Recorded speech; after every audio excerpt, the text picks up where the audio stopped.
Hello everybody and welcome back to the Hunter Call of the Wild. Well, not really on the game today, but I'm on the website and patch 8.3 notes are officially now out. And oh my word. That right there is a great one wolf. Oh my goodness, that thing is beautiful. Well, today we're going to be reading the patch 8.3 notes and the game feeder patch. Game feeder patch, take control of your hunting grounds like never before with the game feeder patch. Set up feeders in prime locations, choose baits to attract diverse species and experience a new level. Pretty sure pretty much everybody's seen that. New features, patch 8.3. New great one, the Grey Wolf, with 9 possible variations. Rocky Mountain Bighorn Sheep on Rancho Del Arroyo got replaced with Desert Bighorn Sheep. The Desert Bighorn Sheep subspecies looks similar but has new fur variations. This change will result in all Bighorn Sheep's populations being reset. Introduce 2 brand new fur variations for the moose. Mosic? I don't know how to say that, male. An acromelanistic male and female. Will also subtly adjust the appearance and probability of all existing rare and very rare moose variations, which should make them appear slightly more often. Grey wolves will now attack players more frequently when threatened. Also improvements and adjustments. Mule deer rack, trophy rack in the Parque Fernando Trophy Lodge has now been updated to match one of the more recently updated mule deer trophies. Using backpacks should now make the player significantly less visible and loud, particularly at long range, than it used to. Bud fitzes. Here are the spotlight for the bud fitzes. Issues with the volume of mixing and black bear sounds have now been addressed. Your ears are now safe from the extremely loud calls. Oh, thank goodness. We fixed an audio bug where the rustling sound from the bushes would follow players around. I've never really had this to me. Hybrid snow goose trophies now have the correct plumage. Okay, don't really hunt snow geese. We fixed an issue where picking up a deployable item with a full item wheel would disable the scope and ammo switching the wheel. I feel like I've had this happen once to me before.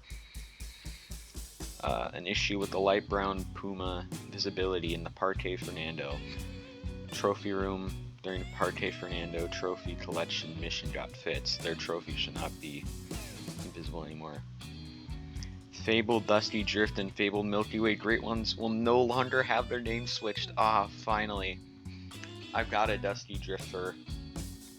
Ah, finally. I'll be able to see it in the lodge with Dusty Drift. We've addressed the multiple issues with the dog not teleporting to the player, consistently pathing too slow, and running through the water too often while on the job. Yes, finally. Finally. Oh my goodness, I've waited so long. Oh, that is such a good change. Your Eurasian lynx should no longer do a maiden call localization instead of their alert call. Never had this happen. Don't really hunt them. It's an issue where beavers could get stuck while fleeing. I don't really think I've had this. I don't really leave a realistic hunt. I'm more of a grinder. Wolves should no longer do an unusual hop to the side after being shot. Okay. Okay, yeah, I think I know what this is. Graphical issue with the Iberian wolves. Teeth got resolved. Okay, it's pretty good. Manitoban elk male warning calls will no longer sound like main calls. Alrighty. We've addressed several issues with the animal senses on a ski ridge. Beavers and Manitoban elk should be more cautious. Northern pintail wood ducks should no longer be able to smell the player, and snow geese should be less reactive in general. I feel like that's a pretty good change. We fixed an issue where male black bear's maiden calls sound like the alert calls. Okay, I feel like I've had this before. I feel like my latest Great One Bear just did that. Okay, that's pretty sweet. Female Cape Buffalo may now soar slightly higher. Okay. We fix an issue where Manitoban elk would sometimes not flee properly. Okay. An issue where the dogs wouldn't react to getting pushed in the water got fixed. Alright, there we go. Cacciatore 12 gauge will no longer eject an extra shell when cycling. Let's see. Okay, yeah, I don't really know. We fix an issue where semi-auto shotguns could skip chambering after firing the last round under certain conditions. We've never really had that happen. We've changed how all lever action weapons work in the shooting range, so they should no longer be cycled manually. Some pretty good changes here, actually. We've addressed some inconsistencies with how revolvers handled manual chambering when combining hip firing and aiming. Okay. Adjusted the aim position on the Giddings SSC 410 Coyote to reduce visual obstructions while wearing bulky outfits.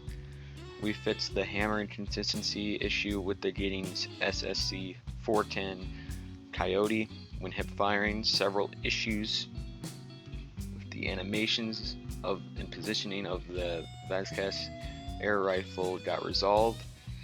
We fixed an issue where nearby animals would get spooked when the player entered hunting structures. I don't know if I had that. Okay, missions, Verhonda spoilers. Well, Verhonda spoilers, I've never really done the Verhonda mission, so. Fits an issue where the ghost jackal in the final story mission on Verhonda Savannah would not appear correctly. Okay, I've never done the Verhonda mission, so I didn't know that. Fits a crash that would occasionally happen when playing multiplayer on PC. Resolved the UI bug that prevented access to the other pause menu options after opening the codex via a tutorial prompt. Now, world, we fixed some issues with the collision and bullet hits on the campers on Emerald Coast. We resolved an issue where the player could get stuck under the crane at the Tony Cole landmark on a ski ridge. Okay, well that's the patch notes. What do y'all think of this? I feel like there are some good changes, especially the dog and the Fable of Dusky Drift and Milky Way getting changed. And oh boy, oh man, I can't wait to hunt for that tomorrow morning. So, yeah, so let me know what you think down in the comments below of this update. I am so excited for this. This is by far, I can't wait. I cannot wait for tomorrow. This is so exciting. Well, if y'all enjoyed, hit that like and subscribe button. See y'all in the next one. Peace.